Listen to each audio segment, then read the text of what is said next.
नमस्कार, आप देख रहे हैं न्यूज बाय स्कोप। मैं हूं आपके साथ सौरभ सिंह। आज पूरे देश भर में विश्वकर्मा पूजा मनाया जा रहा है। वहीं झारखंड की राजधानी रांची में भी इस पर्व को लेकर, पूजा को लेकर काफी धूम है। इस वक्त मैं मौजूद हूं रांची से, कह सकते हैं कि हटिया के इलाके में एक उबेरिया इलाका है, उबेरिया गांव है, जहां पर भव्य रूप से विश्वकर्मा पूजा का आयोजन किया गया है। हमारे पीछे ये जो मूर्ति दिख रही होगी आपको, और ये जो तस्वीरें आप देख पा रहे होंगे, ये 150 साल से कहा बताया गया है कि 150 साल से इस प्रतिमा को यहाँ पे हर एक प्रत्येक वर्ष बैठाया जा रहा है। ये जो परिवार आपको दिख रहे होंगे, इन्हीं के परिवार सदियों से विश्वकर्मा पूजा करते हुए आए हैं, और इसी को उनके जो आगे के जनरेशन है उसको फॉलो करके इस पूजा को सदाव्रत बढ़ाते हुए चला रहे हैं। तो ये पूरा परिवार आपको दिख रहा होगा कि इस जो इनके पूर्वजों का देन है उसको आगे बढ़ाते हुए पूरा परिवार इसी बहाने एक होता है और इस पूजा में मिलकर सब एक दूसरे से खुशियां बांटते हैं, भगवान से मनोकामना की पूर्ति के लिए कामना भी करते हैं। हमारे साथ इस पूजा को आयोजन करवाने वाले हैं, क्या नाम हुआ भैया आपका? दीपांकर कुमार नायक मेरा नाम हुआ। दीपांकर कुमार नायक, आप ही के द्वारा इस भव्य पूजा का आयोजन किया गया है? ये पंडाल मेरे ही द्वारा स्थापित किया गया है। अच्छा, ये जब हम पता किए इस पंडाल के बारे में, इस पूजा के बारे में, तो पता चला है कि 150 साल से ये पूजा यहाँ पे किया जा रहा है। 150 साल काफी लंबा समय है। आज के डेट में आप यूथ होके भी इसको फॉलो किए हुए हैं? क्योंकि मेरे जो पूर्वज थे उन्होंने किया है, तो मुझे करने में कोई दिक्कत नहीं होनी चाहिए। उन्होंने उस जमाने में कर लिया तो मैं तो फिर भी मॉडर्न जमाने का हूँ, कर ही सकता हूँ। और मॉडर्न होने के साथ साथ थोड़ा ट्रेडिशनल होना चाहिए। ट्रेडिशन फॉलो करेंगे तो ही तो हमारा मॉडर्निटी आगे बढ़ेगा। तो और क्या इस कुछ खास, जैसे विश्वकर्मा पूजा जनरली लोग मना रहे हैं, ये आपके जो ये 150 साल से आपके जो पूर्वज करते आए हैं, इसमें क्या कुछ खास है? इसका एक बहुत पुराना कहानी है। जैसे हमारे जो पूर्वज आए थे यहाँ, तो उनका विवाह हुआ, एक दूसरे के साथ होता था। विवाह होते होते जब बहुत बच्चे हो गए, किसी से विवाह हो नहीं पा रहा था, तो इन्होंने यहाँ वहाँ खोजा कि हमारे और कैसे मिल सकते हैं, सगे संबंधी कैसे बढ़ाएं। तो उन्होंने पता किया, तो पल्हारपुर नाम का एक गांव है, वहाँ पे इन्होंने बोला, तो उनका डिमांड था कि आप विश्वकर्मा मंदिर बना के दीजिए हमें, हम तब आपके घर परिवार में सगी संबंधी जोड़ेंगे, आपसे विवाह का रिश्ता ये करेंगे।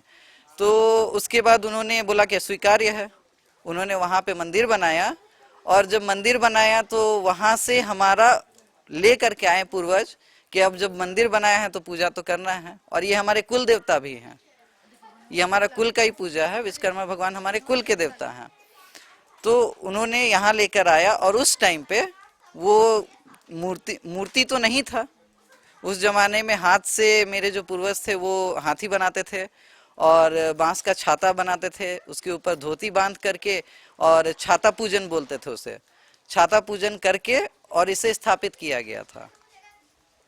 तो देखिए, ये काफी विचित्र कहानी है कि बांस का, ये जो बांस और मिट्टी से मूर्ति बनता था, इसके बाद इसी को सदियों से चली आ रही परंपरा को निभाते आए हुए हैं। आप देख सकते हैं तस्वीरों के माध्यम से कि वो आज भी उस छतरी का यहाँ पर जिक्र किया गया है, और उस छतरी को भी दर्शाने की कोशिश की जा रही है जो इनके पूर्वजों ने सदियों से करते आए हैं। तो उनके जो कह सकते हैं कि नए जनरेशन के जो यूथ हैं वो भी अपने पूर्वजों का जो परंपरा है उसको बरकरार रखते हुए इस पूजन को काफी अच्छे रूप से मनाया जा रहा है। माता जी आगे आएंगी।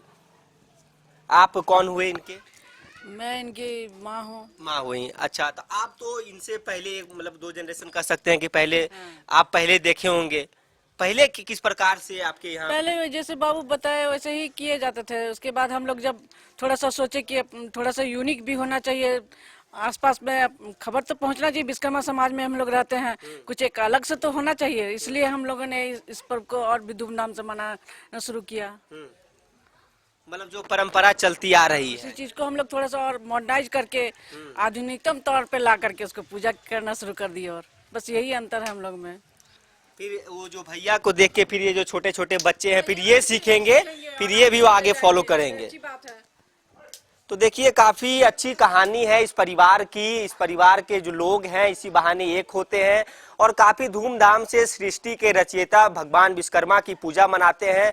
और इन्होंने जिस प्रकार से इस मूर्ति के पीछे की कहानी बताई वो काफी दिलचस्प है और कह सकते हैं कि इस आधुनिक युग में भी इस प्रकार की परंपरा को फॉलो करते हुए आए हैं। तो ये भी अपने आप में कहीं ना कहीं एक दिलचस्प बात हो जाता है। कुछ कहना चाह रहे हैं? जैसे कि दूसरी जगह होता है विश्वकर्मा भगवान का एक दिन का पूजन होता है, दूसरे दिन विसर्जन होता है। हमारे यहाँ 3 दिन पूजन किया जाता है।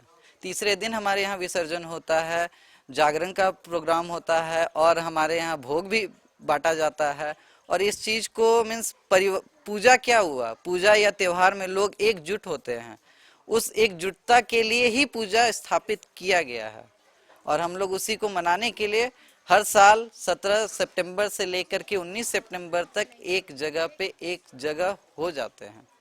चलिए ये पूजा के बहाने पूरा परिवार एक होता है, अपने मनोभाव व्यक्त करते हैं। इसके साथ ही जो सदियों से परंपरा चलती आ रही है वो भी फॉलो हो जाता है। इसके साथ ही इन्होंने जिस प्रकार से बताया कि 3 दिनों तक का ये हमारा ये पूजा किया जाता है। इसके साथ ही तमाम प्रकार की तैयारियां भी की गई है बहुत अच्छे ढंग से। इस विश्वकर्मा पूजा को उबेरिया एक गांव है, एक छोटा सा गांव है रांची से हटिया के इलाके में, काफी भव्य रूप से ये जो 150 साल से चलती आ रही पूजा है इसको मनाया जा रहा है। फिलहाल इस खबर में इतना ही। अपने सहयोगी विकास के साथ Saurabh Singh, news bye scope, Ranchi.